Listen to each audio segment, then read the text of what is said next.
जज़ाकल्लाह। बहुत खूबसूरत जनाब अदायगी और तिलावत भी बहुत अच्छी पेश की गई। और बढ़ते हैं हदिया नात की जानिब पर। हदिया नात पेश करने के लिए आज स्टूडियोज़ में हमारे साथ मौजूद हैं उबैद रज़ा कादरी। तो उनसे रिक्वेस्ट करते हैं कि वो कलाम पेश करें। चूँकि आपने आगाज़ में ही फरमा दिया है कि आज का जो मौजू है हज़रत इमाम हसन मुज्तबा रज़ियल्लाहु तआला अन्हु अलैहिस्सलाम का है, तो मनक़बत की चंद अशआर इंशाअल्लाह पेश फरमा देता हूँ।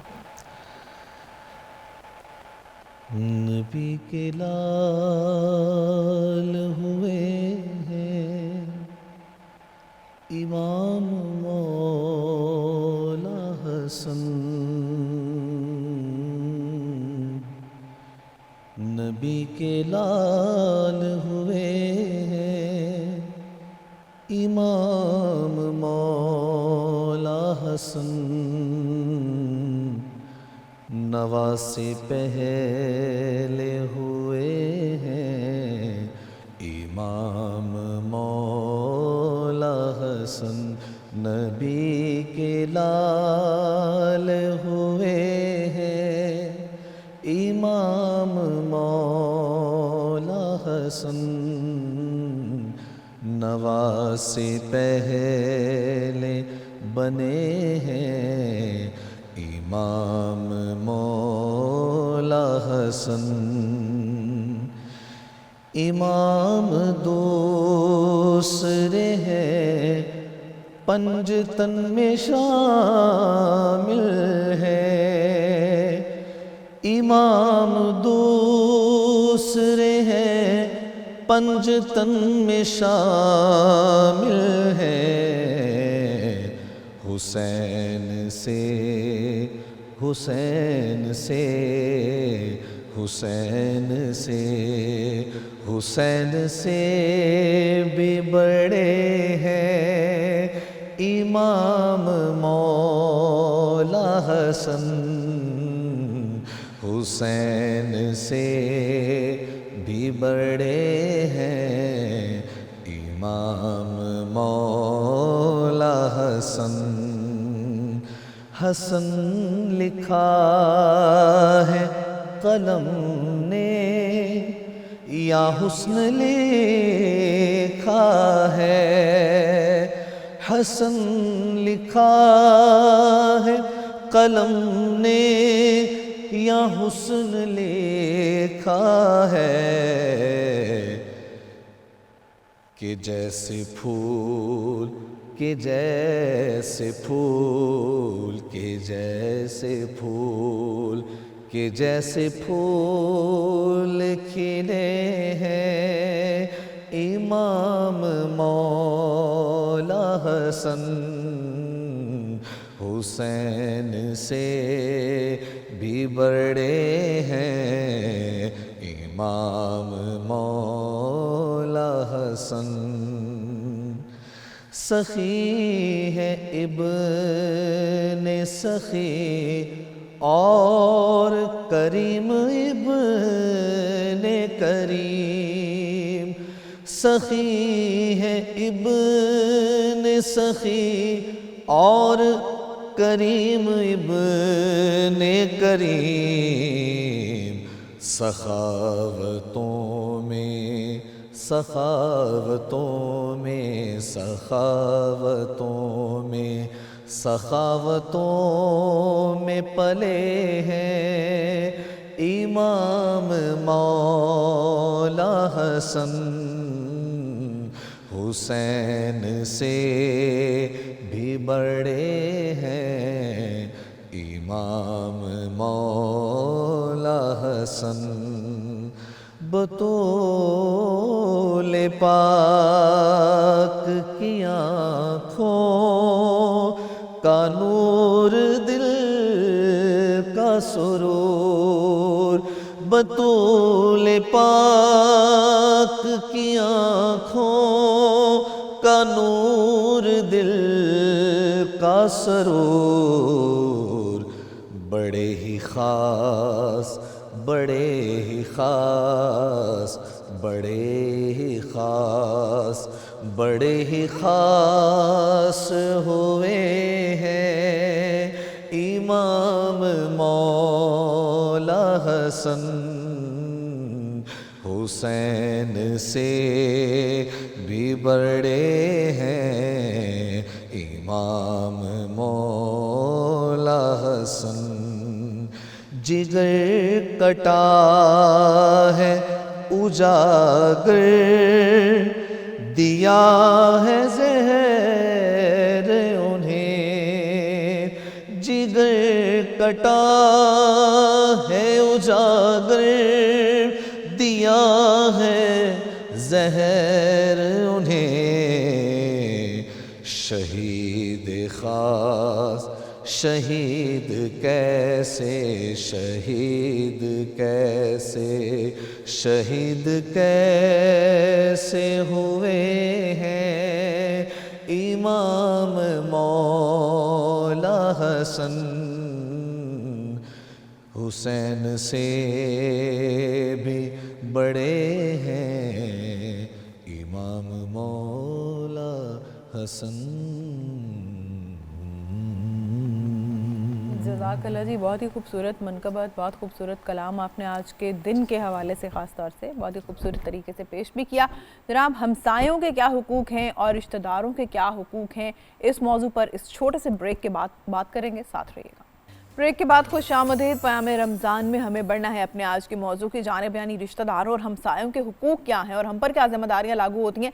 इससे पहले कि हम बाकायदा तौर पर अपने मौजू पर बात करें, आपकी मुलाकात करवाते हैं बहुत प्यारे प्यारे छोटे छोटे नन्हे बच्चों से। हमारी रिपोर्टर नताशा रहमान इस वक्त मौजूद हैं SOS विलेज में, तो नताशा के पास चलते हैं, उनसे बात करते हैं कि बच्चों के रोज़े कैसे गुजर रहे हैं, ईद की तैयारियां किसी। चलिए बताइएगा नताशा, SOS विलेज में आप मौजूद हैं, तो बच्चों की क्या मसरूफियात है, रमज़ान कैसे गुजर रहा है, ईद की क्या एक्साइटमेंट है, तैयारी कैसी चल रही है इनकी? जी बिल्कुल, देखें SOS विलेज में हम मौजूद हैं और यहाँ पर कई जो ऑर्फन बच्चे हैं वो यहाँ पर मौजूद हैं, और जो रमज़ान है इनके बकौल ये कहना है कि इनका बहुत अच्छा गुजरा है, और एक ग्राउंड में प्रॉपर तरीके से इनका इंतज़ाम किया जाता है, टेबल्स लगाई जाती हैं, बच्चे अपनी अपनी चेयर्स लेकर आते हैं और फिर एक साथ बैठकर अफ्तारी की जाती है। तो मेरे साथ भी अभी नन्हे मुन्ने प्यारे से बच्चे मौजूद हैं, इन्हीं से बात करते हैं, पूछते हैं कि रमज़ान इनका कैसा चल रहा है, कितने रोज़े किस बच्चे ने रख लिए हैं, इनसे नात भी हम सुनेंगे। तो बेटा आप ये बताओ, कौन सी क्लास में पढ़ते हो? 4 में। कितने रोज़े रखे आपने? 3 रोज़े रखे हैं। तो ये बताओ, कोई नात आती है आपको? जी। कौन सी नात सुनाओगे? चलो पहले हम इनसे नात सुन लेते हैं, फिर हम बाकी बच्चों की तरफ चलेंगे। या मन सल्लैता बिकुल्लिल अंबिया, या मन फी क़ुलूबी या रहमतुल लिन्नास, या हबीबी या शफीउ या रसूल अल्लाह बी उम्मी व हबी अतैका तु सैदी सलातु व सलाम अलैका या नबी हबीबिया या मोहम्मद अतैका बिस्सलात वल इकरामिल मोहम्मद।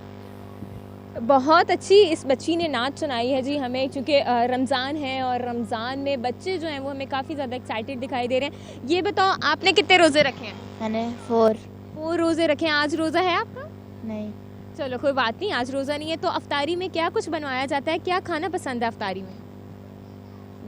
सारा कुछ ही खा लेते हैं, दही बल्ले पकोड़े।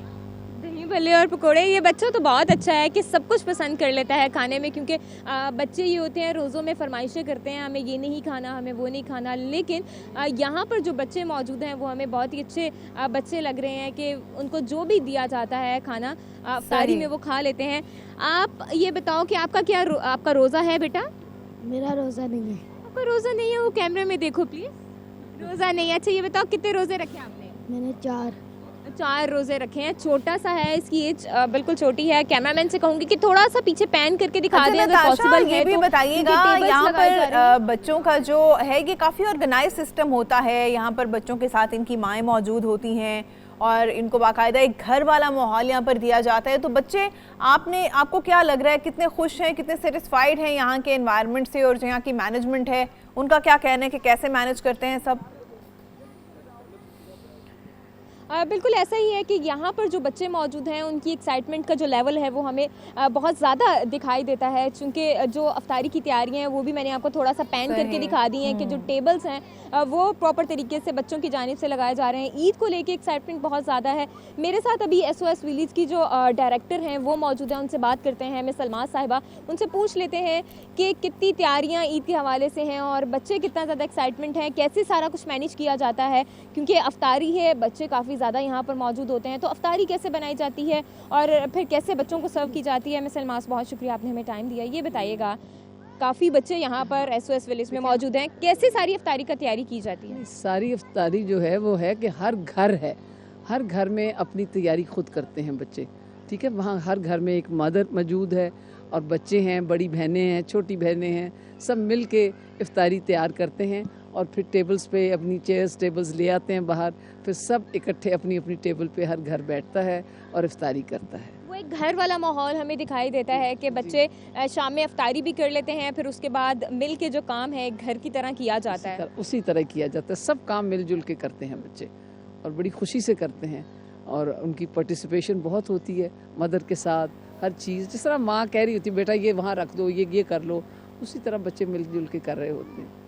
तो उस तरह होता है सब कुछ। अभी देखना भी टेबल्स कैसी सज जाएंगी खाने की चीज़ों से, तो बस तैयारियां हो रही होती हैं, बड़ी बहनें तैयारी कर रही होती हैं, ये ला के अपनी टेबल चेयर्स रख लेते हैं। बच्चे अभी मैंने यहाँ देखा, क्योंकि अफ्तारी में भी थोड़ा टाइम बाकी है, तो बच्चे हमें यहाँ पर टेबल्स लगाते हुए एक अच्छे तरीके से मैनेज करते हुए सारे निज़ाम को वो देखा जा सकता है। कैमरे में भी आप लोग देख रहे हैं कैसे छोटे छोटे जो बच्चे हैं वो अपनी चेयर्स लगा रहे हैं, टेबल्स रख रहे हैं और फिर उसके बाद जो है वो खाने का जो इंतज़ाम है वो किया जाएगा और फिर जो खाना है घरों से पक के वो टेबल्स पर रखा जाएगा, अफ्तारी की जाएगी। बच्चों से पूछते हैं कि ईद की तैयारी होगी। बेटा आप इधर आएँ उठ के प्लीज़ हमारे पास, हमें ये बताएं ईद की तैयारी हो गई? जी। कितने कपड़े लिए हैं? लिए ज़्यादा लिए हैं? जी। क्या लिया? पैंट शर्ट लिए, जीन्स लिए, क्या लिया? पैंट शर्ट लिए। पैंट शर्ट और शलवार कमीज़ भी? जी। शलवार कमीज़ भी ली है। किस कलर में ली है? वाइट कलर में ली है। सिल गई या अभी सिल रही है? सिल रही है अभी सिल रही है, ठीक है। बच्चे देख लें जी, ईद की तैयारियां जैसे हम करते हैं बिल्कुल उसी तरह ही यहाँ पर भी तैयारियां होती हैं। नताशा ये भी बताइएगा बच्चों की एजुकेशन का यहाँ पर किस तरह से इंतजाम किया गया है? क्या बच्चों के स्कूल SOS विलेज के प्रेमिसेस में ही हैं या ये बाहर कहीं स्कूल जाते हैं? किस तरह से इनके एजुकेशन सिस्टम यहाँ पर मैनेज किया गया है? और देखें, एजुकेशन सिस्टम को अगर हम बात करें तो इनके लिए एक प्रॉपर तरीके से स्कूल बनाया गया है और जैसे स्कूल की टाइमिंग्स होती हैं प्रॉपर तरीके से, वहाँ मतलब सुबह 7:30 बजे स्कूल लगता है और फिर 1 बजे उनको छुट्टी हो जाती है। लेकिन अब चूँकि पेपर्स हो गए हैं, मार्च का महीना आपको पता है कि एनुअल एग्ज़ाम्स होते हैं स्कूल्स में, तो बच्चों के भी जब मेरी उनसे डिस्कशन हुई तो उनका भी यही कहना था कि अभी उनको चूँकि एग्ज़ाम्स हो गए, रिज़ल्ट आ गया और अब चूँकि छुट्टियाँ हैं तो नेक्स्ट जो क्लासेस उनकी होनी है, कंटिन्यू होनी है, उनके लिए उनके की जो तैयारियां हैं वो की जा रही हैं, बुक्स खरीदी जा रही हैं और तमाम जो इंतजामात हैं वो किए जा रहे हैं। बच्चियां मौजूद हैं, इनसे ये भी पूछ लेते हैं कि इनकी तैयारी कितनी है, क्योंकि बच्चों ने तो हमें बता दिया ईद के हवाले से तैयारी। तो बेटा आप हमें ये बताइएगा, आपने ईद के कितने कपड़े लिए, सिल गए? जी सिल गए। कौन से कलर का सूट लिया आपने? ब्लैक कलर की फ्रॉक। ब्लैक कलर की फ्रॉक तो आपको बहुत अच्छी लगेगी। जी। अच्छा, ये आप बताओ आपने किस कलर का सूट बनवाया? ईद नमाज के लिए ब्लू कलर की शलवार कमीज़ है और वैसे फ्रॉक। मतलब आपने 2 सूट बनवाए हैं। यस। मेहंदी लगाएंगे? यस, चांद रात वाले दिन। अच्छा, आप में से किसी को मेहंदी लगानी आती है, ये बताओ हमें। ये तो फिर बहुत अच्छी बात है, मतलब इतनी छोटी सी बच्ची है और उसको मेहंदी भी लगानी आती है। मतलब यहाँ पर SOS विलेज में अगर हम कहें कि बच्चों को हर तरह का जो हुनर है वो दिया जाता है, तो इसमें बिल्कुल भी गलत नहीं होगा। खाना पकाने से लेकर स्कूलिंग तक और फिर उसके बाद कॉलेज भी बच्चों को भेजा जाता अच्छा है। नताशा, ये भी बताइएगा, आपकी डायरेक्टर से बल्कि यहाँ पर मुलाकात हुई, SOS विलेज की डायरेक्टर से, उनका क्या कहना है, किस स्पेसिफिक एज तक बच्चे यहाँ पर रहते हैं और क्या फिर उन्हें बाद में कहीं और शिफ्ट किया जाता है या फिर बच्चे यहीं पर कंटिन्यू करते हैं? देखें जी, बच्चों को प्रॉपर तरीके से पहले स्कूलिंग उनकी की जाती है, फिर उनको कॉलेज भेजा जाता है। जब मेरी उनसे बात हुई तो उन्होंने यही बताया कि यहाँ पर जो बच्चियाँ रह रही हैं या जो बच्चे रह रहे हैं वो ना सिर्फ कॉलेज जाते हैं बल्कि यूनिवर्सिटीज़ के भी जो स्टूडेंट्स हैं वो भी यहाँ पर मौजूद हैं और प्रॉपर तरीके से उनको तमाम जो हुनर है वो दिया जाता है। जैसे आम कोई एक बच्चा तालीम हासिल करता है या हुनर लेता है तो उनको भी यहाँ पर प्रॉपर तरीके से तालीम दी जाती है और फिर उनको जॉब्स की तरफ बताया जाता है और जॉब्स की तरफ ले जाया जाता है और एक फ्यूचर जो प्लान है वो बताया जाता है, वो भी उनकी उसके लिए भी उनको तैयार किया जाता है। तो तमाम जो एक सहूलत है SOS विलेज की जानिब से वो दी जाती है। यहाँ पर मैंने जो अभी तक ऑब्जर्व किया, मुझे यही लग रहा था कि SOS विलेज में नहीं बल्कि हम अपने ही घर में आ गए हैं। अपने घर जैसा मुझे माहौल दिखाई दे रहा है। जब मैं अंदर एंटर हुई, बच्चों से मुलाकात हुई तो बच्चों ने इतने अच्छे तरीके से वेलकम किया कि मेरे पास अल्फाज ख़त्म हो गए हैं। जैसे बच्चों ने मुझे वेलकम किया, सलाम किया, एक अच्छे तरीके से मैनर्ड तरीके से उन्होंने जैसे मुझसे बात की।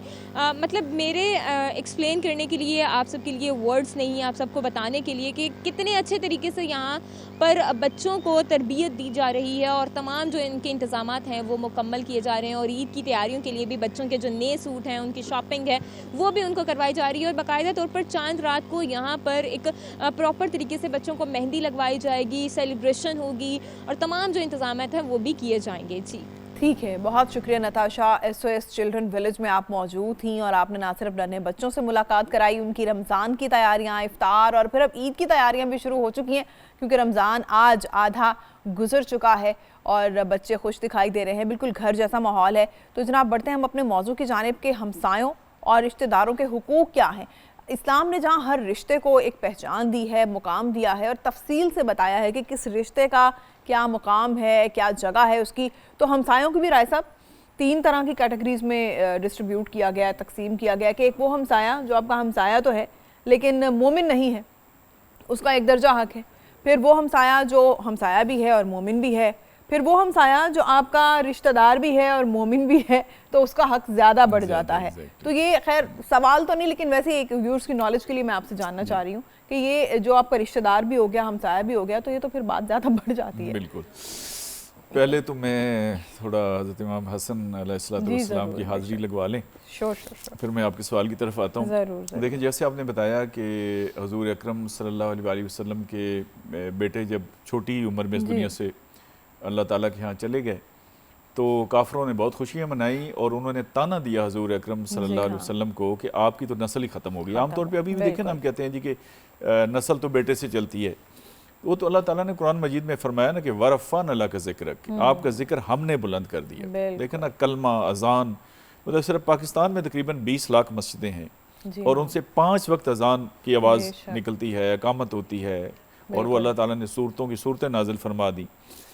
तो लेकिन दुनियावी हिसाब से ये है कि मदीना मुनव्वरा में 3 हिजरी में हज़रत इमाम हसन अलैहिस्सलाम की पैदाइश होती है हज़रत फ़ातिमा रज़ी अल्लाह ताला अन्हा, आपको पता है आपकी छोटी साहबजादी थी इसलिए जी आपको हाँ, सब ज़्यादा प्यारी बहुत थी, प्यार था। बाकी बेटियों से भी ज़ाहिर सी बात है होता है। बिल्कुल बिल्कुल। तो वो एक समझिए ना जैसे एक पूरी फैमिली में एक पहला बच्चा होता है। और फिर हजूर अकरम सल्लल्लाहु अलैहि वसल्लम ने आपका नाम भी रखा। अकीका जो है वो भी हजूर वसल्लम ने खुद फरमाया कि वो सही। चांदी देनी होती है ना, बाल जी, जी। मुंडा के जितनी बनती उसके- है उसके और वज़न बाकी के ज़िबा मुताबिक। करना है। और फिर हजूर वसल्लम ने अजान जो है ना कान में हज़रत इमाम हसन अलैहिस्सलाम की वो खुद फरमाई दी। अच्छा माशाल्लाह। उसके अलावा जो गुड़ती है ना, वो एक गुड़ती उसमें ये भी थी कि हजूर अकरम सल्लल्लाहु अलैहि वसल्लम ने अपनी ज़ुबान मुबारक हज़रत इमाम हसन रज़ी अल्लाह तआला अन्हु के मुंह मुबारक में आए, और उन्होंने सही। चूसी। आए हैं, तो आप सही। अंदाज़ा कर लेना इससे बड़ी क्या सादत हो सकती है। बिल्कुल। और ये मैं आज मुख्तसर सा सारे जो हमारी नौजवान नस्ल है, जो बड़े जी हैं, हाँ, उनको मैं रिक्वेस्ट करूँगा कि भाई ये हमारे असल हीरो हैं जिनकी जी हमें हाँ। कॉपी करनी चाहिए, हमें बेशक। कोशिश करनी चाहिए हमें इन जैसा बने। जन्नत के नौजवानों के जन्नत के सरदार नौजवानों के अल्लाह सरदार ने हैं, ये लेकिन वो मुकाम तब दिया ही है। हम कॉपी कर सकते हैं जब हमें उनके बारे में इल्म होगा। इल्म होगा। तो अनफॉर्चुनेटली ये है कि हमें इधर उधर का फजूल बेशुमार चीज़ों का, ये कोई इंडिया के हीरोज़ लगा लें और हीरोइंस लगा लें और ऑस्ट्रेलिया की क्रिकेट टीम लगा लें, बिल्कुल। उनका पता है। लेकिन आम मुसलमान से अगर आप 2-4 फिक्रे पूछेंगे जी हाँ, तो वो उससे आगे नहीं बढ़ पाएंगे। तो मेरी जी। गुजारिश होगी कि आज ये इसी हवाले से जितने भी हमारे इस्लाम के हीरोज़ हैं, और ये देखें ना पाइतन पाक हैं और बेशक। इतना बड़ा मकाम है जी हाँ, कि हम कई अशरे महीने इस पे लगे रहें तो लगे बात कर रहें, सकते हैं। बिल्कुल। अच्छा वो कहते हैं ना कि पता नहीं वक्त की तो दामा की तंगी, कुछ इस तरह का एक लफ्ज़ है कि वक्त शॉर्ट है, we are running short of time. Yes. अच्छा, जो आपका सवाल है ना जी, ये दोनों टॉपिक जुड़े हुए हैं, जी हाँ, रिश्तेदार भी और पड़ोसी भी। पड़ोसी भी। रिश्तेदारों के बारे में एक आयत है कुरान पाक की और वो बड़ी मतलब गौर तलब है। वह आती ज़ल कुर्बा हक्का हूँ। अच्छा इसका मतलब है कि तुम अपने रिश्तेदारों को उनका हक अदा करो। अच्छा। हक का मतलब ये नहीं कि आप अपने पास से कुछ दे रहे हैं, दैट इज देयर राइट। देखिए ना, मैंने कहीं पे काम किया तो मैंने कहता हूँ जी मेरे पैसे दें, जी बिल्कुल। क्योंकि मेरा ये राइट है, आपको एहसान तो नहीं कर रहे। ये उनका राइट डिक्लेयर किया गया कि भाई उनका ये हक है कि आपने उनके साथ ठीक रहना है और मामलात आपने ठीक चलाने हैं और उनके साथ सिला रहमी। सिला रहमी। अच्छा, आमतौर पर हमारे लोग सिला रहमी का मतलब समझते हैं अच्छा होना। सही। सिला रहमी का मतलब है रहम के रिश्ते, जो ब्लड रिलेशंस जिन्हें हम कहते हैं ना, जो बहन भाई हैं उनसे बिल्कुल। आगे होते हैं, माँ बाप हैं, मासियाँ फूफियाँ चाचियाँ, जी। जितने भी डिस्टेंट होते जाएं। देखिए उसकी वजह मैं आपको बताता हूँ। कुरान पाक में शायद ही कोई इनडायरेक्ट आयत ऐसी हो दोस्तों के बारे में कि आप उनके साथ अच्छे रहें। अच्छा उसकी वजह ये कि दोस्त आपकी चॉइस होते हैं। जी आपके दोस्त नहीं पसंद आए, आपने छोड़ दिया। बिल्कुल। आपके 100 क्लास फेलोज होते हैं, आपको उनमें से 2 पसंद आते हैं, 98 पसंद ही नहीं आते। सही। अब ये जो रिश्तेदार हैं ये तो जबरदस्ती आपका चाचे के घर में हाँ। पैदा हो गया, वो बन गया कजन। आपको पसंद है, आपको ना नहीं पसंद है, बिल्कुल फिर उसने टेकन फॉर ग्रांटेड बहुत सारी चीजें लेनी है सही। कि जी अपने ही है जी, ये क्या फर्क पड़ता है, को बता के जाना जरूरी है जैसे हम उससे अच्छा, बातें। ठीक। अच्छा, इसमें खराबी के चांसेस ज्यादा हैं। अच्छा ये देखे ना, मुस्तकिल रिश्ते हैं ना, और आप पे समझे ये बन गए, आपकी चॉइस से नहीं बने। मेरी कोई चॉइस थोड़ी है कि मेरी खाला के बेटे कितने हूँ और वो बिल्कुल। किस मिजाज की हूँ, बिल्कुल, लेकिन दोस्ती में तो आप ये कर सकते हैं। सही। इसलिए अल्लाह ताला ने बहुत ज़ोर दिया, बहुत ज़्यादा इस पे ज़ोर दिया। और रिश्तेदारों का इस हद तक, जैसे आपने कहा ना कि फिर उनके वो दर्जे आगे, अगर वो पड़ोसी हैं। रिश्तेदारों का मैं आपको अर्ज़ करता हूँ कि एक दफ़ा आपको पता है आयशा सिद्दीक़ा रज़ी अल्लाह ताला ने पे इल्ज़ाम लगाया मुनाफ़िकों ने, अच्छा जंग से वापसी हो रही थी, वो ऊँट वाला जो वाक़या है। जी। अच्छा, उनके किरदार पे डायरेक्ट अटैक हुआ और उसमें बदकिस्मती से वो इतना मामला फैल गया, उन्होंने इतनी बड़ी प्लानिंग की। कुछ जो नेक मुसलमान थे वो भी कहते हैं ना रौ में बह जाना। जी जी जी। अच्छा, उनमें एक साहबी थी, उनका नाम था हज़रत मिस्ता बिन उसासा रज़ी अल्लाह ताला। अच्छा ये हज़रत अबू बकर सिद्दीक़ रज़ी अल्लाह ताला के खालाजाद भाई भी थे। अच्छा।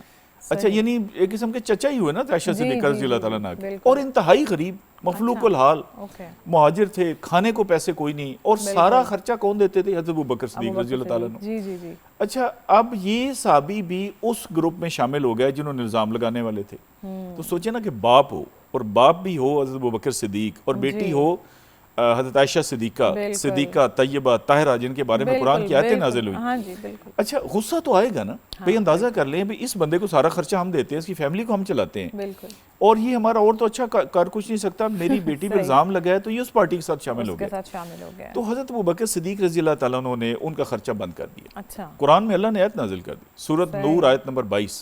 अल्लाह ने कहा नहीं, आप इनको माफ़ करेंगे और आप इनका खर्चा बहाल करेंगे। बहाल करेंगे। आपने फरमाया कि रिश्तेदारों के कसूर इस हद तक आप अंदाजा करें, और ये भी इसका एंड ये था कि उन्होंने अपना फेल किया लेकिन आप अपना फेल जारी करें। रखें। लेकिन ऐसा ही है ना? ये बात करनी बड़ी आसान है। हाँ, अगर बिल्कुल, कोई देखे बहुत ना हमारे मुश्किल है। साथ थोड़ी सी करे, Exactly. हम 26 साल बाद भी नहीं बोलते और अल्लाह से दुआ करते हैं कि या अल्लाह को मौका दे, साथ दो हाथ कर रहे हैं, तो ये बड़ी। लेकिन हज़रत अबू बकर सिद्दीक रज़ी अल्लाह तआला अन्हु का भी कमाल देखें, वो फिर सिद्दीक ऐसे तो नहीं बने। जी जी बिल्कुल। कमाल ये देखें कि जैसे ही अल्लाह का हुक्म आया है एक लम्हा नहीं लगाया, उनके साथ ताल्लुकात ठीक किए और उनकी मदद जो है ना कफालत दोबारा से शुरू कर। तो रिश्तेदारों की तो यहाँ तक है, अगर आपके साथ वो बुराई भी करें आप बाउंड है। हाँ ये है कि आप थोड़ी अपनी एहतियात जरा करें, डिस्टेंस हो जाए, मतलब डिस्टेंस ये कि कारोबार ना करें, ट्रांजैक्शन कम कर लें, लेकिन आप कतई तलकीन लेकिन कर वेल सकते विशर रहें और कतई ताल्लुकी ना करें। जनाब बहुत यहाँ हम गुफ्तगू है, यहीं से दोबारा शुरू करेंगे, एक छोटी सी ब्रेक पे हमें जाना है, साथ रहिएगा। हमें रमज़ान में खुश आमदीद। जनाब गुफ्तगू के सिलसिले को वहीं से शुरू करेंगे जो ब्रेक पे जाने से पहले जिस पॉइंट पर हम बात कर रहे थे कि रिश्तेदारों का आपने कहा और हमसायों के हुकूक की मामला कुछ आपस में ये जुड़ा हुआ ही है और ये कोई इतना मुख्तलिफ नहीं है, लेकिन रिश्तेदारों के सिला रहमी के हवाले से आप कुछ बता रहे थे। जी बिल्कुल, मैं अर्ज़ करता हूँ, देखें ना हमारी हर बंदे की क्या ख्वाहिश है। एक तो ये है कि मेरी उम्र में बरकत हो, ज़रा एज हम एक्सटेंड तो नहीं कर सकते, बरकत तो डल सकती है ना। बाज़ का देखें ना आपका टाइम में आप बहुत कुछ कर जाते हैं और बाज़ का ऐसे टाइम वेस्ट चला जाता है, तो बरकत नाम की एक चीज़ है। एक हम चाहते हैं कि रोज़ी में बहुत इजाफा हो और जो दुनिया जहान के वजीफे और उसके लिए हम करते हैं और क्या क्या टोटके। देखिए ये मैं पहली दफ़ा मीडिया में ये बात करने लगा हूँ। अच्छा। और ये बात मैं इसलिए करने लगा हूँ कि अल्लाह के रसूल सल्लल्लाहु अलैहि वसल्लम का फरमान है जो मैं बताने लगा हूँ। देखो बहुत सारे लोग ऐसी बात को टेढ़ा करके ना कि अच्छा जी आप फलां सूरत को यूं करके पढ़ लें, नफल ये पढ़ लें, इस तरीका एक तरीका बता दिया, वो ना कुरान में है ना हदीस में है, ना उन्होंने खुद ही बना दिया है, तो इबादत ही। लेकिन जो मैं बात कर रहा हूँ ये अल्लाह के रसूल सल्लल्लाहु अलैहि वसल्लम ने फरमाया कि अगर कोई शख्स रोजी में वसअत चाहता है और अपनी उम्र में बरकत चाहता है तो वो रिश्तेदारों के साथ अच्छा सलूक करे। ये फार्मूला दे दिया, इस कुलिये पे अमल करें तो ज़ाहिर गारंटी हज़ूर अकरम सल्लल्लाहु अलैहि वसल्लम ने दी है। और बाकी जैसे कि आपने बताया कि पड़ोसियों के भी बहुत हकूक़ है और पड़ोसियों का तो यहाँ तक हो गया ना, जब अल्लाह के रसूल सल्लल्लाहु अलैहि वसल्लम ने बताया कि पड़ोसी का ये हक है उसकी इज़्ज़त करें, उसकी तकरीम करें, उसकी हिफाजत करें, ये अच्छा कोई ऐसा काम ना करे जिससे उसको तकलीफ पहुंचे। हमारे ईमान का टेस्ट रख दिया कि जिस बंदे से उसका हमसाया महफूज नहीं है वो समझे मुसलमान ही नहीं है। और दूसरा क्या आप अपने घर में खाना खा के बैठे हो, हमसाया आपका भूखा रहे तो आप कैसे मुसलमान हैं? नापसंद तो सहाबा करम कहते हैं जब ये इतनी लंबी लाइन लग गई हकूक की तो हमें ये शक हुआ कि कहीं विरासत में उनका हिस्सा ना रख दिया जाए कि जी जहाँ बाकी वारिस हैं आपका पड़ोसी भी उसमें आपकी विरासत में हिस्सेदार है। अच्छा उसमें भी बहुत ज़्यादा कहा गया कि इवन देखें कि या तो फ्रूट आप लेते हैं तो आप हमसायों के घर भेजें, हुक्म है। अगर आप थोड़ा है आप नहीं अफोर्ड कर सकते तो फिर ये फरमाया गया कि फ्रूट के छिलके जो हैं फल के वो उनके बाहर ना फेंकें ताकि उनका दिल, देखिए किस कदर इस्लाम सेंसिटिव है। एक जानवर को भी मना किया गया कि दूसरे जानवर के सामने ज़िबा ना करें। ये फरमाया गया कि जानवर को जो छुरी तेज नहीं है, कुंद है, उससे ज़िबा ना करें। तो इंसान के हकूक और ये जितने भी हकूक हैं पड़ोसियों के, हमसायों के, वालदैन के, औलाद के, ये सारे उस दिन भी मैंने अर्ज किया था कि इस्लाम ने अनकंडीशनल दिए हैं। अनकंडीशनल का मतलब ये नहीं कहा कि अगर हमसाए अच्छे होंगे या रिश्तेदार अच्छे होंगे तो उनके ये हकूक हैं, ये उनके हकूक हैं, ये प्रीरोगेटिव है उनका। वो काफिर हैं तब भी उनके ये हकूक हैं। लेकिन जो दर्जाबंदी आपने बयान फरमाई, अगर देखें एक आपका खाली पड़ोसी है और एक वो मुसलमान है तो मुसलमान से एक स्टेप उसका ज्यादा डबल हो गया। लेकिन ये नहीं कि अगर खाली काफिर है तो उसका नहीं है, उसका भी है, उसके पड़ोसी के हकूक उसके बिल्कुल बरकरार हैं। सूरत निसा में अल्लाह ताला ने 8 हकूक फरमाया ना कि उनके साथ अच्छी तरह वालदैन से शुरू करके उसमें ये हमसाए और पड़ोसी और रिश्तेदार और ये सारी 8 की पूरी लिस्ट बता दी। अच्छा अगर वो मुसलमान है और रिश्तेदार है और पड़ोसी है तो फिर तो उसके बहुत ज्यादा। अच्छा एक शुरू में आपने एक बड़ी जबरदस्त बात की थी कि 40 घरों तक जो है ना वो पड़ोस होता है, आपका नेबरहुड है कहाँ तक। अच्छा ये 40 घरों का एक मॉडल लेके मैंने एक जगह पे कोशिश की कि इससे कोई दुनियावी फायदा हासिल किया जाए। अच्छा दुनियावी फायदा ये किया कि अच्छा अब देखना हम लोग इस्लामाबाद में थे, आपका सामने घर है, मेरा सामने घर है, कारी साहब के सामने, हम सुबह निकलते हैं, हम सबकी शक्लें पाकिस्तानी हैं, कोई ऐसा नहीं लगता कि आप कोई पोलैंड से हैं और ये अमेरिका से और मैं ऑस्ट्रेलिया से। पता है कोई पतोकी से होगा, कोई हफ्साबाद से होगा, कोई लाहौर से होगा। अच्छा लेकिन हमने बात नहीं करनी ना, कारी साहब ने मुझे सलाम करना है, नहीं मैंने सलाम करना है। आजकल एक बिहेवियर डेवलप हो गया। अच्छा मैंने ये किया कि उन सब लोगों को मैंने कनेक्ट किया। अच्छा मैं और 2-3 और दोस्त मेरे साथ में लाए। अच्छा जी आप कौन है, कहाँ रहते हैं, क्या करते हैं, ये वो करके। अच्छा फिर एक भाईजान हमें मिल गया सियालकोट से। अच्छा। तो हमने कहा जी ऐसे करेंगे, ये जो एक स्ट्रीट हमने बना ली, हमने कहा जी इस स्ट्रीट में टोटल हमने ले ली, उसमें डिमांड कि चावल कितने चाहिए। आपने कहा जी 20 किलो 30 किलो। उनको हमने कहा जी ये पैसे पकड़ें, और एक ट्रक वो बना, वो ट्रक में लेके आ गए। आप बिलीव कर सकती हैं कि को 40% वो सस्ते मिले। सही अच्छा, एक भाईजान बखर से थे, उनको हमने उनसे चने और दालें मंगवा ली। सही सही अच्छा, एक से ये मंगवा लिया, एक देखे ना सब्जी मंडी जाते हैं, बिल्कुल। उनसे हमने कहा जी देखिए सब्जी मंडी में जो फ्रूट बिकता है जी सुबह, जी जी आधी कीमत है उसकी, हाँ, वो यानी फ्रेश straight- भी होता है। स्ट्रेट अवे 50% और बिल्कुल सही। फ्रेश आपको मिलेगा। अच्छा, ये एक मॉडल हमने बनाया कि अगर ये पड़ोस का मॉडल लिया जाए जो अल्लाह के बिल्कुल रसूल ऐसे। सल्लम ने दिया है, तो उसमें ये है कि बगैर किसी इन्वेस्टमेंट के आप बहुत बड़ी तब्दीली ला सकते हैं। ला सकते हैं, और आपने अपने हमसायों को इंगेज किया, कनेक्ट किया, और Exactly. एक सोसाइटी में एक अच्छी मिसाल कायम हो गई ना। इस बिल्कुल। तरह अगर पूरा शहर उसको फॉलो करे पूरा तो बहुत मुल्क बल्कि अच्छे करे। ताल्लुकात हो सकते हैं। तो जनाब मजीद इस पे बात करेंगे, एक छोटी सी ब्रेक हमें लेनी है, ब्रेक के बाद आपको किचन में भी लेके जाएंगे, साथ रहिएगा। क़याम रमज़ान में खुश आमदीद। जनाब एक बहुत अहम शख्सियत हमारे साथ स्टूडियोज़ में मौजूद हैं, हमें ज्वाइन कर चुके हैं। आप बानी हैं अक़वत फाउंडेशन के। मैं बात कर रही हूँ डॉक्टर अमजद साकिब साहब की। बहुत शुक्रिया सर आपके तशरीफ़ लाने के लिए, अपना वक्त देने का बहुत शुक्रिया। मैं ये बताना चाहूँगी कि बिला सूद कर्ज़ एक बहुत बड़ी सहूलत भी है, एक बहुत बड़ी चीज़ है उन लोगों के लिए जिन्हें छोटे लेवल पे कर्ज चाहिए होता है, लेकिन वो ये चाह रहे होते हैं कि अगर इस पे कोई इंटरेस्ट, कोई प्रॉफिट, कोई सूद उन्हें ना देना पड़े। तो अक़वत फाउंडेशन की खूबसूरती, उसका मकसद यही है, जब इसकी बुनियाद रखी गई थी कि एक 10,000 रुपये का पहला कर्ज दिया गया था बिला सूद, और आज माशाल्लाह ये इदारा, इसका दायरा-कार बहुत वसी हो चुका है और ये बिला सूद कर्ज देने वाली सबसे बड़ी फाउंडेशन बन चुकी है। डॉक्टर अमजद साकिब से भी गुफ्तगू को आगे बढ़ाएंगे। मैं किचन की जानिब भी बढ़ना चाहूँगी। हमारी जो शेफ़ हैं महविश सितारा, वो आ चुकी हैं किचन में, और उनके आते ही ज़बरदस्त किस्म की खुशबुएं किचन से आनी शुरू हो जाती हैं। पता नहीं महविश के हाथ में ऐसा क्या जादू है। अस्सलाम वालेकुम महविश। वालेकुम सलाम, कैसी हैं आप? मैं ठीक हूँ, आप कैसी हैं? अल्हम्दुलिल्लाह। तो आप आते ही अपने काम पे लग गई हैं? जी बिल्कुल। आपके आते ही खुशबुएं आनी शुरू हो जाती हैं भाई किचन से। कोई ऐसी चीज़, कोई परफ्यूम तो नहीं आपने ऐसा रखा जो खाने का अरोमा फ़ौरन आता है? तो क्या मेन्यू है आज का महविश? आज का मेन्यू है चीज़ी बॉक्स पैटीज़ हैं, ओके, और उसी के साथ साथ सूजी का और बेसन का हलवा है, और उसके साथ है मिंट लस्सी। अच्छा जी, तो आज का काफी हैवी मेन्यू है। हैवी, बिल्कुल, आज कह सकते हैं। चीज़ी मीट, वो क्या है यार, वो भी आपके जो बनाए हैं आपने चीज़ से, और आगे जो हलवा है वो भी बहुत हैवी किस्म का है। तो जनाब किचन की तो बातें होती रहेंगी, डॉक्टर साहब हमारे साथ मौजूद हैं, कुछ अहम बातें इनसे करते हैं जो कि हमारी आवाम, हमारे व्यूअर्स भी जानना चाहते हैं। तो डॉक्टर साहब आपसे मैं ये जानना चाहूँगी कि वो इंस्पिरेशन क्या थी, ये आइडिया आपको कैसे आया और आपको कैसे लगा कि क्लिक कर जाएगा और मैं ये शुरू करता हूँ तो ये आगे कामयाब भी होगा? क्योंकि हमारे किसी बैंक में जाते हैं तो थोड़ा सा भी कर्ज किसी को चाहिए, उस पर इंटरेस्ट होता है लाजमी। तो आपको ये ख्याल कैसे आया और इसकी कामयाबी का इतना यकीन कैसे था? देखिए, आपने बहुत सारे सवाल कर दिए, इकट्ठे कर दिए। देखिए बात यह है कि जब भी कोई आइडिया अपने अहद के समाजी और मुआशी मसाइल का हल पेश करता हो ना, जी हाँ, तो फिर वो कामयाब होता है। बेशक। अब हमारे क्या सियासी, समाजी, मुआशी मसाइल हैं कि गरीब आदमी है, उसके पास कोलेटरल नहीं है, गारंटी नहीं है, उसको कर्जा नहीं मिलता। नंबर 2, उसको भारी शरह सूद पे कर्जा मिलता है। बिल्कुल। नंबर 3, वो सूद पे जाना नहीं चाहता कि ये वो अल्लाह से जंग नहीं करना चाहता। सही। नंबर 4, ज़ाहिर उसको पैसे की ज़रूरत है, उसने को कारोबार करना है, तभी तो वो गुर्बत से निकलेगा। बिल्कुल बिल्कुल। तो ये वो सारे के सारे मसाइल थे। तो अब इन मसाइल में अगर आप एक ऐसा तसव्वुर लेकर आएँ कि जो इन तमाम का हल पेश करता हो, जी हाँ, यानी सूद भी उस पर ना हो, फिर वो बगैर कोलेटरल के भी दे दिया जाए, और फिर गरीब आदमी को अपने कारोबार के लिए एक सहारा भी मिल जाए, ठीक है ना। तो ये इन तमाम मामलात का हल जब सामने आया तो फिर वो तसव्वुर नाकाम नहीं हो सकता। सही। दूसरी चीज़ ये है कि अल्लाह ताला की रहमत इसमें शामिल है कि अल्लाह ताला फरमाते हैं कि मैं सूद को घटाता हूँ और सदक़े को बढ़ाता हूँ। तो अब ये सदका ही है ना, सदकों की मदद से, सदकात की मदद से ये सदकात फ़ंड बन गया। सही। तो ये सदकात फ़ंड जो है ये कर्ज़ हसन की सूरत में लोगों तक जाने लगा, और फिर वो कारोबार करके इसको वापस करने लगे, तो ये गर्दिश करने लगा। जी हाँ। तो ये बहुत सारी चीज़ें हैं। इंस्पिरेशन कहाँ से मिली? ज़ाहिर है हर शख्स कोई अच्छा काम करना चाहता है, नेकी करना चाहता है। तो नेकी के 100 रास्ते हैं। आप किसी का हाथ पकड़ के सड़क पार करवा दें, आप किसी को पानी पिला दें, खाना खिला दें, तालीम दे दें, हुनर दे दें। बिल्कुल।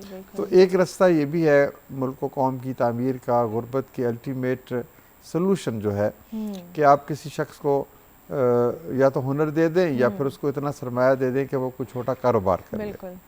तो यूँ इसकी तरफ रग़बत हुई कि ये वो काम है जो कोई कर नहीं रहा था बग़ैर सूद के छोटे कर्ज़ों का। बिल्कुल बिल्कुल। तो बस ये अल्लाह की रहमत है कि हमें इस तरफ दिल माइल हुआ और फिर आज ये अल्हम्दुलिल्लाह दुनिया में कर्ज़ हसन का सबसे बड़ा प्रोग्राम। हाँ माशाल्लाह, और लोगों को फिर तालीम भी दे रहे हैं, आपकी यूनिवर्सिटी भी जी है, वो इसके अलावा है, एक फ्री एजुकेशन भी दी जा रही है। अच्छा, मैं आपसे जानना चाहूँगी कि मैक्सिमम कितना कर्ज आपकी फाउंडेशन देती है? वो मैक्सिमम अमाउंट क्या है? मिनिमम तो चलें 10,000 भी हो सकता है, कुछ भी हो सकता है। नहीं देखिए, कारोबार के लिए हमारी ज़्यादा से ज़्यादा 3 लाख रुपए होते हैं। अच्छा। लेकिन 1.5-2 या इससे कम सही। आमतौर पर एवरेज लोन साइज होता है। सही। 60-70 हज़ार। देखिए काम थोड़े पैसों से भी शुरू हो सकता है, बशर्ते कि आप ज़हीन हो और आपके अंदर कोई जुस्तजू हो आगे काम को फैलाने की। इसी तरह से हम ज़राअत के लिए भी 1 लाख रुपए तक कर्जा दे देते हैं। अच्छा। फिर घरों की तामीर के लिए हुकूमत के साथ हमारा एक मुश्तरका मंसूबा जिसमें हम 10 लाख रुपए तक का कर्जा देते हैं। सही। तो वो अब आपका सवाल होगा कि 10 लाख में तो घर नहीं बनता, लेकिन बात यह है कि हम कहते हैं कि जिस आदमी के पास 2-3 बरले ज़मीन मौजूद है और वो 1 या 2 कमरे बनाना चाहता है सर छुपाने के लिए, तो वो वहाँ से फिर वो वापस करेगा तो फिर उसको दोबारा मिल जाएंगे। तो ये आहिस्ता आहिस्ता रफ्ता रफ्ता उसका घर मुकम्मल तामीर हो जाता है। अच्छा, कर्ज की जो रिकवरी है पाकिस्तान में, ये भी एक बहुत बड़ा काम है, एक सरदर्द है कि लोग जब उन्हें ज़रूरत होती है तब तो ज़ाहिर है वो 100 तौजीहात पेश करते हैं, गारंटीज भी देते होंगे, लेकिन जब वापस करने की बारी आती है तो क्या वो वाकई उतनी ज़िम्मेदारी से वापस करते हैं या वापस लेना पड़ता है उनसे? नहीं, ये आपका बड़ा अहम सवाल है। हमें तो लेना नहीं पड़ता, हमें तो अल्हम्दुलिल्लाह खुद दे देते हैं लोग। देखिए इस सारे, फिर मैं यही कहूँगा कि इस सारे निज़ाम में असल चीज़ यह है कि आप कर क्या रहे हैं, आपके मकासद क्या हैं, आपका हुस्न सलूक है या नहीं है, आप लोगों से रवैया और बर्ताव कैसा है आपका। तो अगर ये सब कुछ अच्छा है तो फिर कोई आदमी आपको धोखा नहीं देता। सही। तो हमारी तो यही जो हमने सीखा है कि अगर आप किसी से मोहब्बत करोगे, इज़्ज़त करोगे तो फिर उसी तरह से मोहब्बत और इज़्ज़त मिलेगी। तो हम ये जब लोगों को बताते हैं कि देखो भाई हम तो कुछ सूद नहीं ले रहे, हम तो भाईचारे के एक तसव्वुर के तहत जिसका नाम मवाख़ात है और जो अल्लाह के रसूल सल्लल्लाहु अलैहि वसल्लम ने जिसकी बुनियाद डाली, उसकी अगली कड़ी के तौर पर तुम्हारे पास पहुँचे।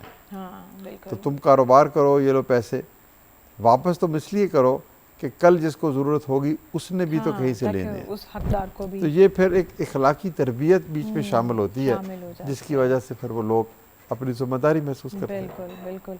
अच्छा, ये बताइएगा कि तरीक़ाकार क्या है आपके फाउंडेशन से, लोग कैसे लोन के लिए अप्लाई कर सकते हैं? जैसे आपने कहा ना कि गारंटीज बहुत मांगी जाती हैं, अगर आप बैंक जाते हैं लोगों की ज़िंदगियाँ गुजर जाती हैं, असल अमाउंट वहीं पड़ा रह जाता है, वो बेचारे इंटरेस्ट ही पे कर रहे होते हैं।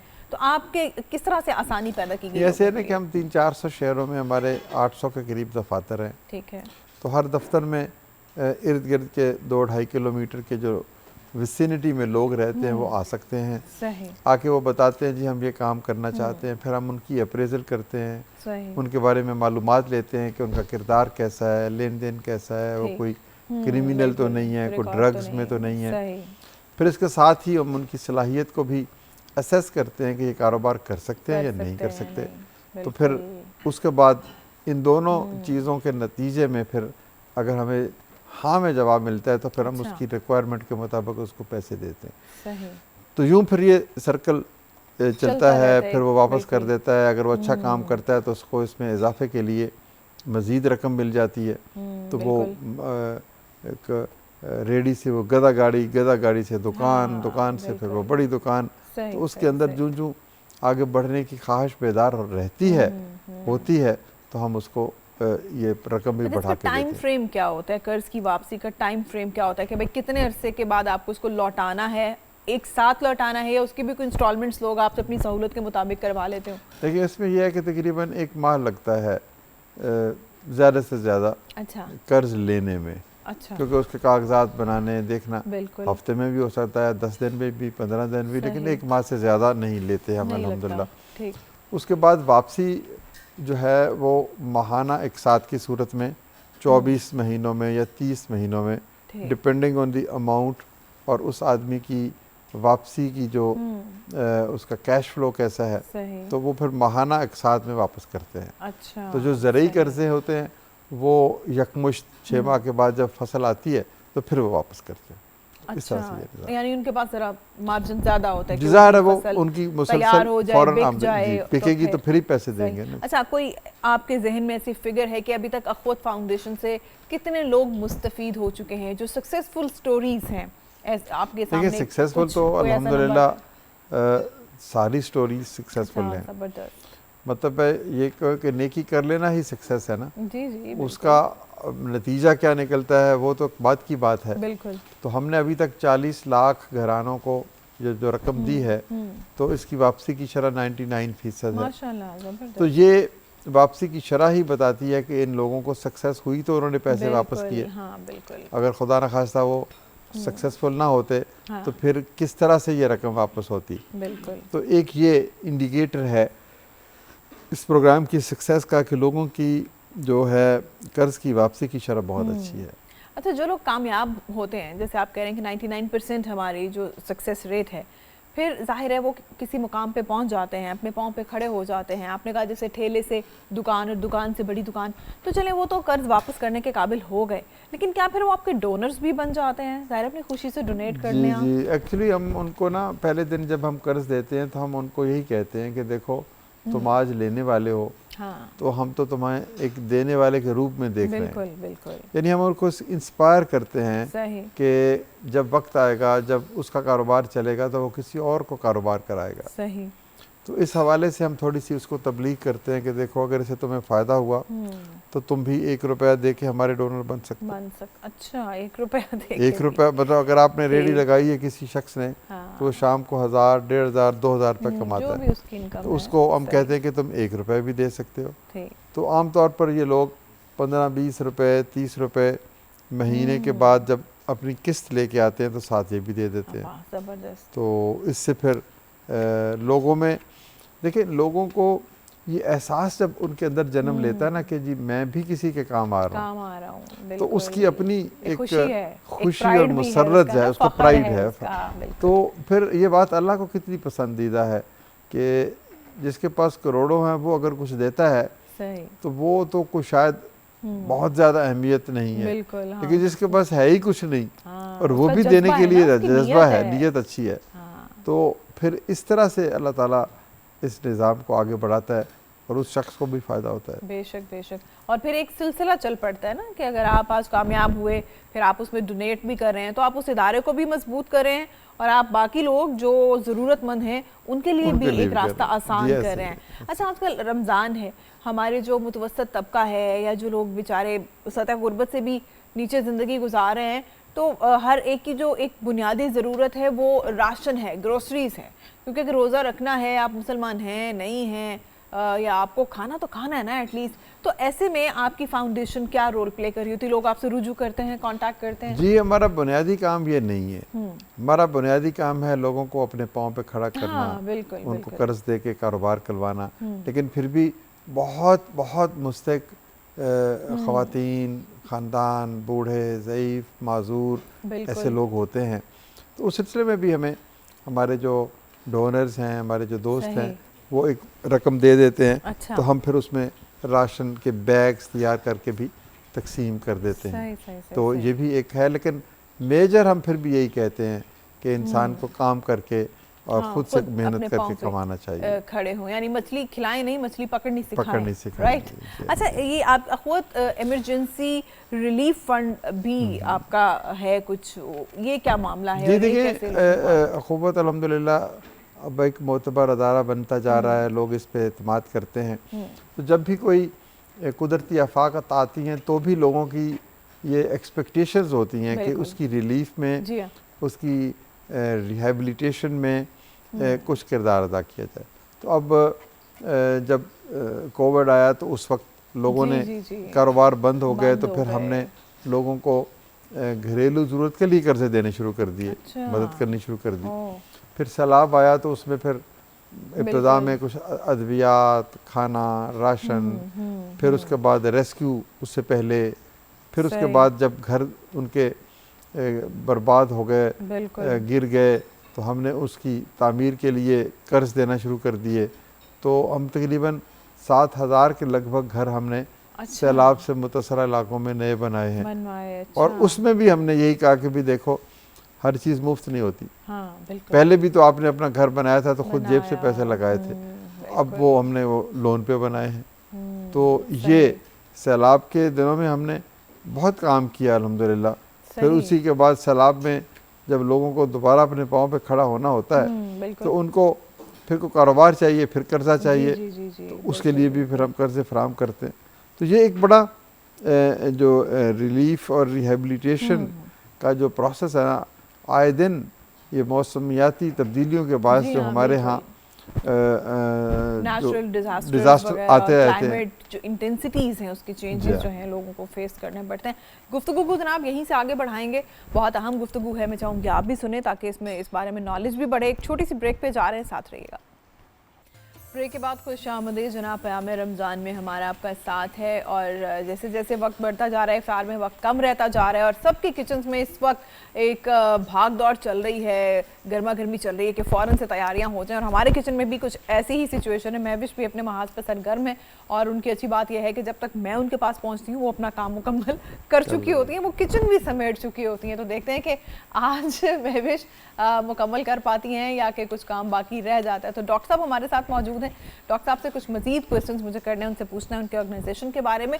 अच्छा डॉक्टर साहब, हम एक पाकिस्तानी कौम के बारे में जो लोग कहते हैं कि यार ये टैक्स नहीं देते, अगर बैंक से कर्जे लेते हैं तो ये जल्दी कर्जे नहीं वापस करते, बैंक वाले छापे मार मार के रिकवरियाँ करा रहे होते हैं, तो आपके पास ऐसा कौन सा जादू है, कौन सा तावीज़ है आपके पास कि आपके अखवत फाउंडेशन से जो लोग कर्ज लेते हैं वो 99% वापस करते हैं? देखिए, एक तो ये अल्लाह की रहमत है, दूसरा मैंने आपको बताया कि इस फ़लसफ़ा की अहमियत है। जब आप अल्लाह की रज़ा के लिए काम करते हैं बिल्कुल ये तो फिर उसमें बरकत भी आती है। दूसरी एक सबसे अहम बात यह है कि लोगों को अगर कोई सहूलत मिलती है और उस सहूलत के लिए उनको जैसे पंजाबी में कहते हैं ना, खज्जल खार नहीं होना पड़ता, सही, आसानी से उनको वो सहूलत मिलती है तो फिर वो उस सहूलत से फ़ायदा उठाते हैं। ठीक है, बिल्कुल। अगर आप कोई सर्विसेज दें और उसको बेजा उनसे कोई जुर्माना लें, कोई खुदा न खास्ता रिश्वत लें या सिफारिश के ज़रिए से दें, मेरिट को मलहूज़ ख़ातिर ना रखें, तो फिर वो आदमी भी कहता है कि जी मुझे क्यों मैं क्यों ऐसे अच्छा सलूक करूं।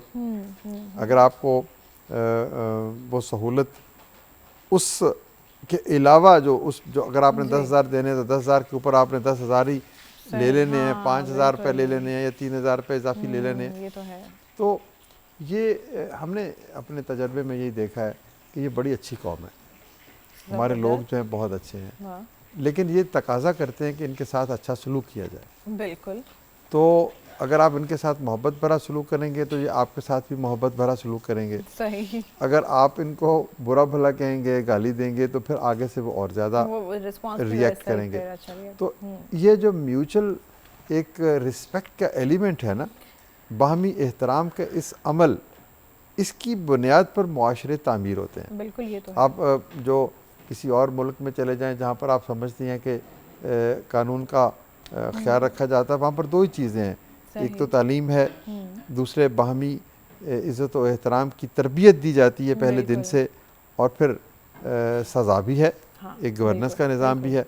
तो हमारे मुल्क में बदकिस्मती से तरबियत का भी फुकदान है, और हम एक दूसरे के साथ लेन देन में भी कोई बहुत ज़्यादा साफ़ सुथरा काम नहीं करते, और फिर कानून की गिरफ्त भी निस्बतन कमज़ोर है। तो जब तक ये चारों चीज़ें ठीक नहीं होंगी तो हमारा इस निज़ाम को हम बेहतर नहीं बना सकते। तो हमने इससे सीखते हुए इसी मोहब्बत से, दयानत से, मेहनत से लोगों के साथ मिलजुल के, तो इसका नतीजा है कि लोग एतमाद करते हैं, जिम्मेदारी से वापस करते हैं, फिर कर्ज वापस भी करते हैं, फिर इजाफी भी रकम देते हैं, क्योंकि वो कहते हैं कि अगर मेरा भला हुआ है तो मुझे भी तो किसी का भला करना चाहिए। तो ये तो कुदरत का कानून है कि आप अगर नेकी करेंगे तो फिर वो ज़ाया नहीं जाती, लौट के बिल्कुल, आपके पास आती है। वापस आती है, बिल्कुल। जी हाँ। अच्छा, मैं जो कसूर में आपकी यूनिवर्सिटी है, आपने उसके बारे में मैं जानना चाहूँगी कि उसका एडमिशन का क्या क्राइटेरिया है, या कि वो वहाँ पर 100% फ्री एजुकेशन है, या किस तरह से आप फिर ये जांचते हैं कि यार ये डिजर्विंग है तो इस स्टूडेंट को जी, हम... उसमें दो ही क्राइटेरियन है। अच्छा, एक तो ये है कि अच्छे नंबर आने चाहिए, और उसके बाद फिर जब हम टेस्ट लेते हैं उसमें आपकी कारकर्दगी अच्छी होनी चाहिए, यानी आपका टैलेंट। ठीक है। दूसरी ये है आपका इस्तेहकाक, कि आपके पास वसाइल नहीं है, तो वो हम फैमिली इंटरव्यू करते हैं, कुछ थोड़ा बहुत उनसे मालूमात लेते हैं, उन पे भरोसा भी करते हैं जो वो लोग आके हमें बताते हैं। ठीक है। तो ये मुआशी कमज़ोरी बिल्कुल और तालीमी काबिलियत, इसकी बुनियाद पर फैसला होता है कि उस बच्चे को हमने दाखिला देना है, क्योंकि हम 100% फीस नहीं लेते। अच्छा, तो इसके अलावा भी खाना यानी पीना, डिपेंड करता है कि स्टूडेंट कितना अफोर्ड करता है, उससे उस परसेंटेज के हिसाब से नहीं, फीस बिल्कुल लेनी जाए, या नहीं, बिल्कुल वो 100% हम कहते हैं कि तुम आज पढ़ो हाँ, और 10 साल बाद फीस दे देना। जबरदस्त। जब तुम इस काबिल हो जाओगे कि तुम पैसे कमाने लगोगे, तो फिर तुम सोचना कि मुझे किसी और बच्चे को पढ़ाना है। हाँ, बिल्कुल। उस दिन तुम्हारी फीस किसी और के काम आएगी। सही, सही, तो हाँ, ये बिल्कुल। रेसिप्रोसिटी जिसे कहते हैं ना, कि आप किसी के साथ नेकी करेंगे, वो किसी और के साथ नेकी करेगा, और फिर ये नेकी लौट के आपके पास वापस आएगी। बिल्कुल, बिल्कुल। तो इसी तसव्वुर पर हमारा कर्ज़ हसन प्रोग्राम खड़ा है।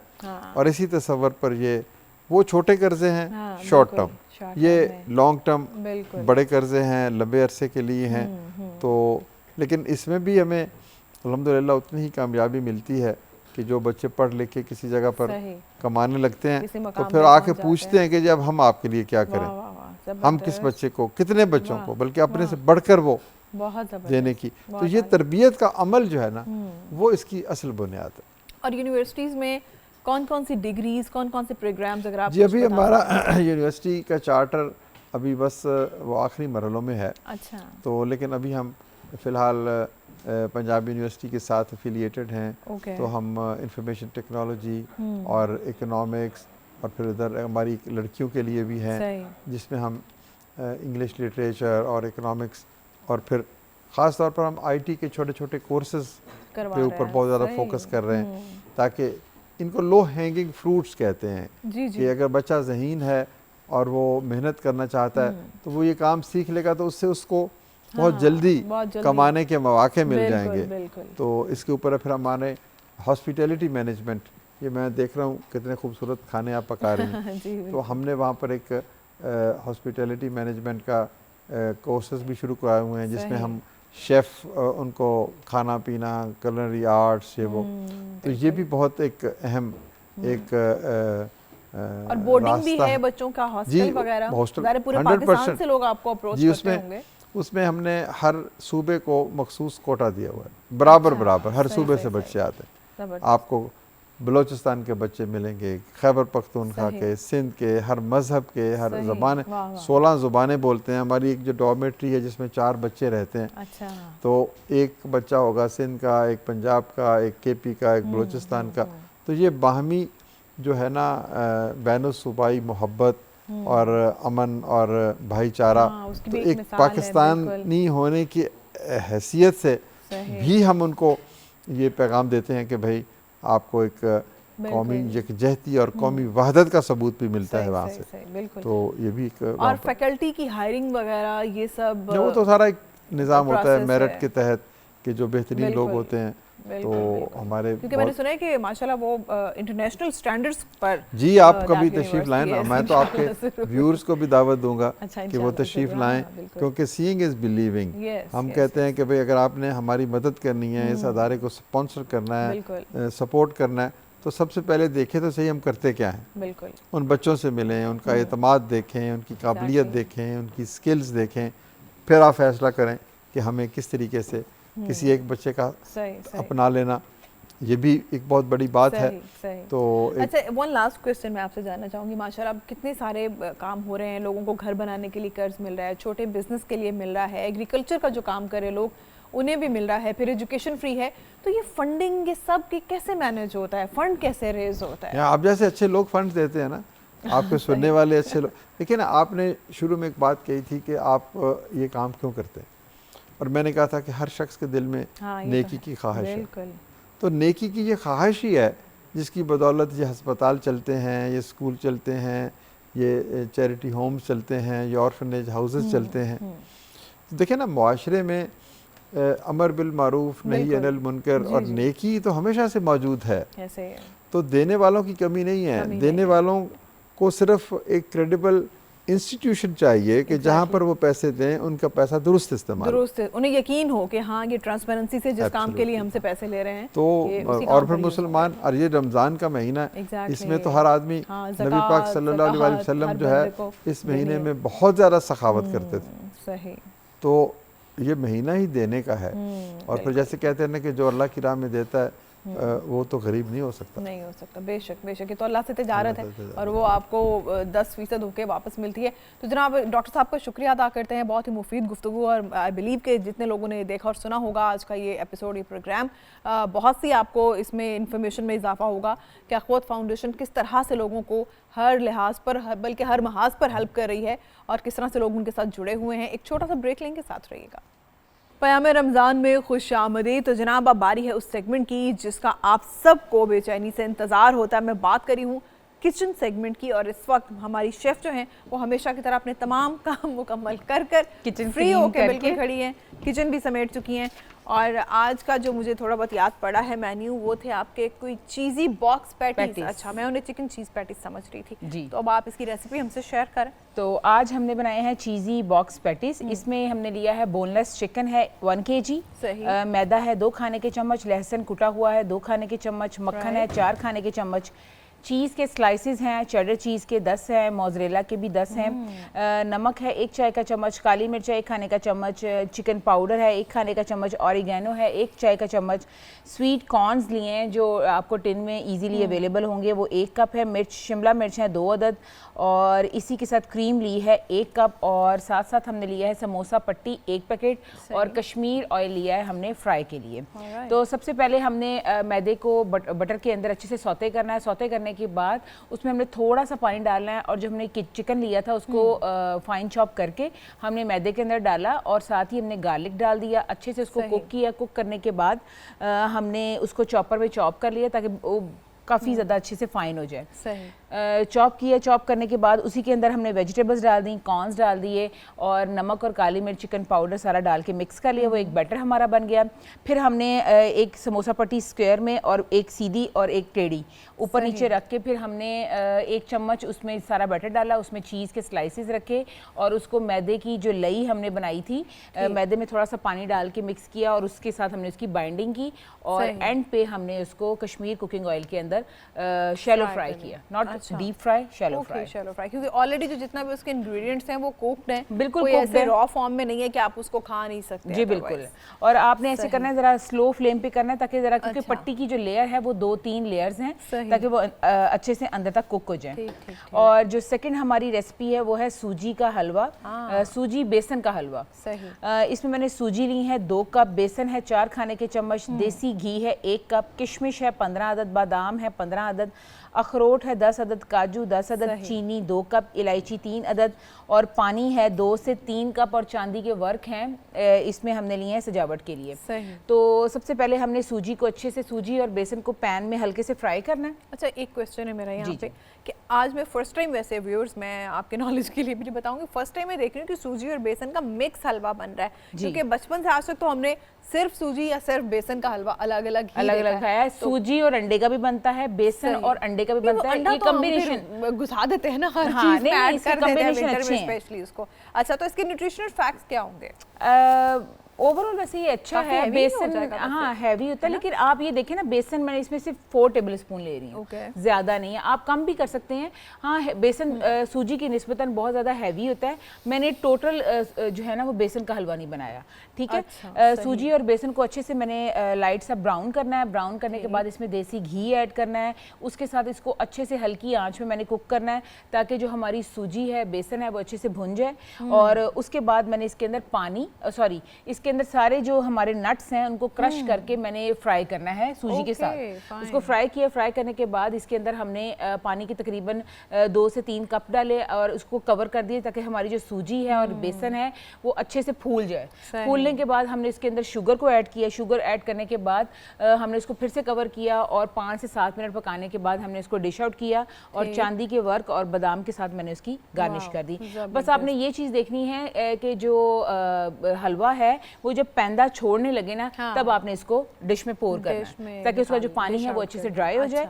और दूसरा ये है कि भुनाई भी तो जरूरी है, भुनाई बहुत जरूरी है, तभी ही वो पैंदा छोड़ेगा। हाँ बिल्कुल, और टेस्ट भी तभी डेवलप जी बिल्कुल। और ये है कि इसमें मीठे का मुझे बताएं, सॉरी मैं आपको इंटरप्ट कर रही हूँ बार-बार, कि अच्छा ये देखा जाता है कि हलवे में मीठा कुछ लोग कहते हैं कि ज्यादा तेज अच्छा लगता है, तो आपने किस तरह से रखा मीठा? अच्छा मैंने रखा है सूजी, अगर मैंने सूजी 2 कप ली है तो मैंने शुगर भी जो इसमें ली है वो 2 कप ही ली है। हाँ जी बिल्कुल। इसमें थोड़ा सा हलवे में मीठा जरा तेज ही अच्छा लगता है क्योंकि हलवे का नाम ही मीठा है। अच्छा जी, तो मकसद मीठा खाना है बिल्कुल। और जो थर्ड हमारी रेसिपी है बहुत रिफ्रेशिंग है और बहुत मजे की है। पुदीने की लस्सी है, इसमें हमने पुदीना 10 से 12 पत्ते इसके लिए हैं, दही लिया है 2 कप, चीनी है 4 खाने के चम्मच, दूध है इसमें 1 गिलास। अगर आप सिर्फ दही की भी लस्सी बनाना चाहते हैं तो आप इसमें दूध ना भी ऐड करें तो भी चलेगा।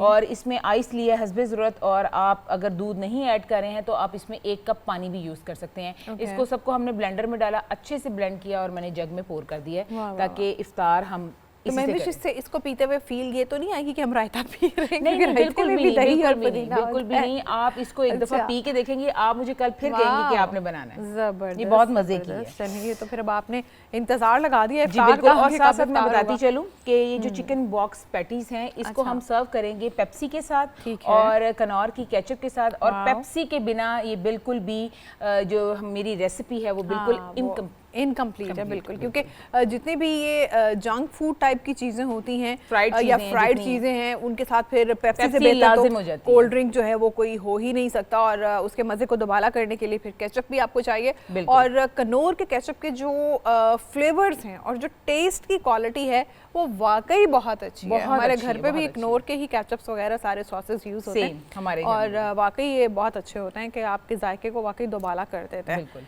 तो पेप्सी हमारे पास है जनाब, और कश्मीर कुकिंग ऑयल में आपने सब चीज़ें फ्राई भी की हैं एंड होपफुली कि ये ना सिर्फ के बहुत डिलीशियस भी हैं बल्कि हमें तो पता है, हम तो डेली महविश का ये सारा जो दस्तरखान है वो हम टेस्ट करते हैं बिल्कुल। सो शी कुक्स वेरी वेल, और जो हमारे इंग्रेडिएंट्स हैं, हमारे स्पॉन्सर्स हैं, वो भी वाकई टेस्ट को डेवलप करने में, उसको एनहांस करने में बहुत सपोर्टिव है। तो जनाब आज भी हमने हमेशा की तरह स्मार्ट और कम वक्त में एक कंप्लीट मील टाइप की जो है वो रेसिपीज़ बनाई है, क्योंकि ये जो चिकन चीज़ी बॉक्स पैटीज़ हैं ये भी एक कंप्लीट फूड है। इसमें चिकन भी आपको मिल जाएगा, बिल्कुल कंप्लीट मील है, और इसमें आपको चिकन भी मिल जाएगा, वेजेस भी, चीज़ भी है इसमें, फिर लस्सी है साथ में मिंट की, और उसके साथ साथ मीठा आज बना है और काफ़ी ट्रेडिशनल और हैवी मीठा बना है।